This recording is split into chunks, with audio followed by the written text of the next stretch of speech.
variering af patterns, eller dimension patterns, er blevet væsentligt forbedret og væsentligt nemmere at håndtere i SOLIDWORKS 2013, end det har tidligere været. Lad os gå ind og kigge på nogle af de patterns, der ligger i selve den her part.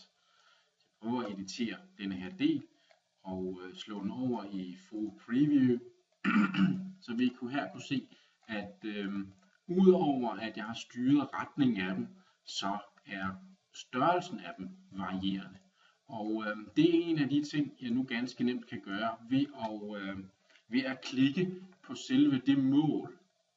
I det her tilfælde slot-bredden på de 10.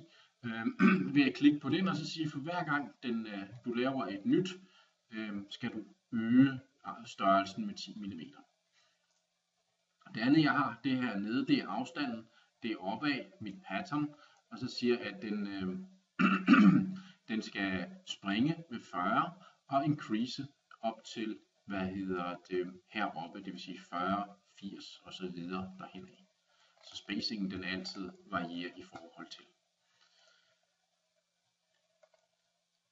Sådan der. Et andet er hernede, lidt på samme måde. Jeg slår lige Full Preview til, så vi rigtig kan se, hvad der sker. Men det jeg styrer her, det er selve afstanden, de 100 på selve mit pattern. Hullet her, og siger den ene retning, der skal du blive mindre med 10 mm, og det samme i den anden retning. Så den går ud fra her i den ene retning, bliver 10 mm kortere, og fra den anden retning og bliver 10 mm kortere. Her er det jo så vigtigt, at man målsætter på den rigtige måde. Jeg har målsat herud til midtpunktet, så når den her spræk den bliver mindre, så bliver den mindre omkring det målsatte, det vil sige centret af min spræk, så den ikke flytter sig opad eller noget som helst i forhold til. Lad os prøve at lave et nyt pattern, i stedet for bare at kigge på dem, der er i forvejen. Så jeg går ind her og vælger mit cut, som jeg gerne vil have med, og jeg vælger linear pattern, som jeg er vant til. Det næste jeg gør, det er at vælge retningen. Intet nyt der.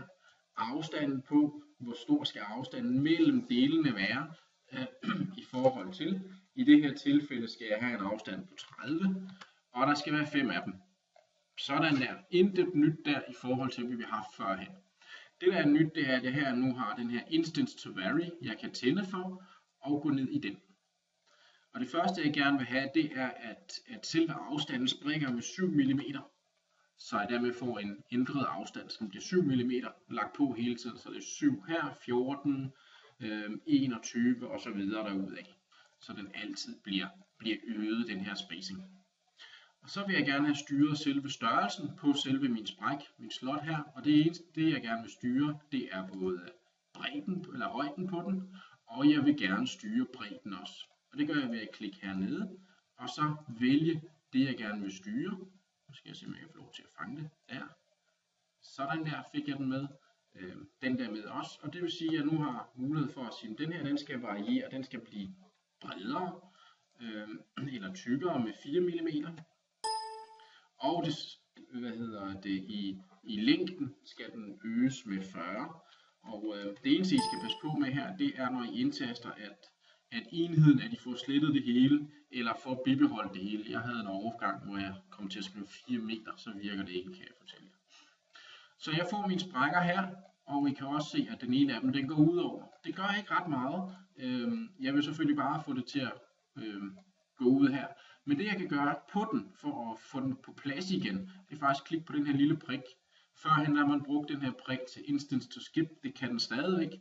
Hvis jeg klikker på den her, så får jeg mulighed for udover skip instance og modificere den her instance. Sige, her skal den ikke være 240, som den er nu, men den skal kun være 150. Sådan der.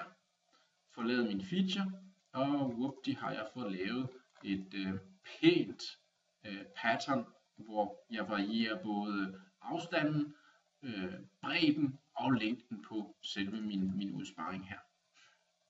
God nu værktøj fra SOLIDWORKS.